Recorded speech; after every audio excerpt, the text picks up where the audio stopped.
Okay, so I've got it attached to the boat temporarily. I got it secured down, and there it is. I'm glad that I didn't film me picking that up and putting it on there by myself, by hand. The only thing I had to work with was a pair of gloves, and to try to clip that on there, brand new out of the box, pick it out of the box. You know, I'm glad I didn't record that. We'll leave it at that. But it wasn't bad. It was fairly easy. I didn't really have a hard time with anything, even the weight. I mean, it was heavy. You know, pick up this motor. There's no really way to handle it. To pick it up, you just got to kind of bear hug the thing and be careful of things, and just pick it up and clip it on there, and it will hang. So once it hung up on there, I centered it up by eye and clamped it down. The first thing I'm going to do is read the manual. I'm not even going to touch it before I read the manual from the beginning to the end. And I am curious to see if it's got low end fluid in it. I know it does not have oil in it, as it shouldn't, but I want to see if it's got low end fluid or not. I'm going to take the cowl off after I read the manual. And,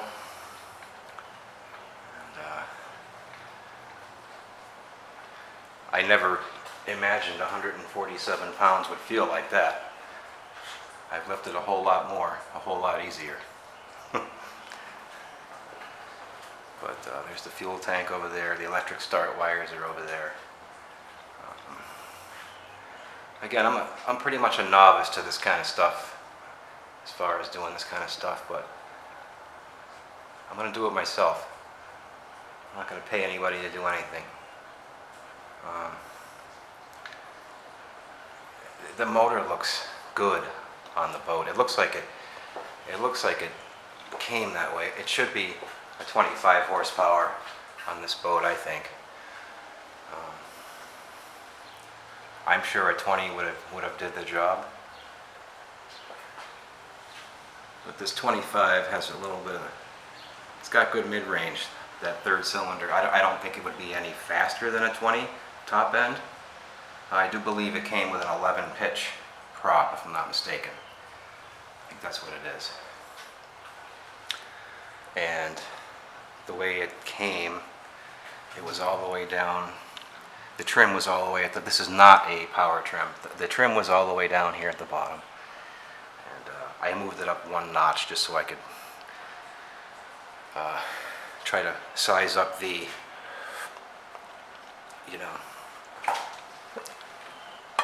this plate has to be level with the bottom of the boat. I guess that's the name of the game. So, I think it's about a half an inch below the bottom of the boat, and I don't know if that would fly or not, you know, without getting out my straight edge. But I looked at it. This camera's kind of blurry up close, as good as a camera as it is. It's about an inch to maybe a half of an inch below the bottom of the transom. About a half inch. And I don't know if that's going to fly or not. I got to ask around. I mean, it'll work, but it's. I think the right way to do it is to have it exactly level. And if that's the case, I'm going to do it the only means I know how, and I'm going to put a pad here underneath this engine on the transom. Not a pad, but something, you know, an aluminum piece or whatnot with foam on top for cushion before I bolt the engine on the boat. And I'm going to try to get it as level as I can, dead on with the bottom of the boat. But not a huge deal. At least it's not the other way around. So there it is. The lighting in here is terrible. I got this lame-o light bulb here. It's just lame. If it wasn't thundering and raining out, I'd drag it outside So that's the motor on the boat. 25 horsepower Suzuki. I have a feeling it's going to do everything that I need it to do, power-wise. As I said, there's nothing in the boat. No floor, nothing. No seats.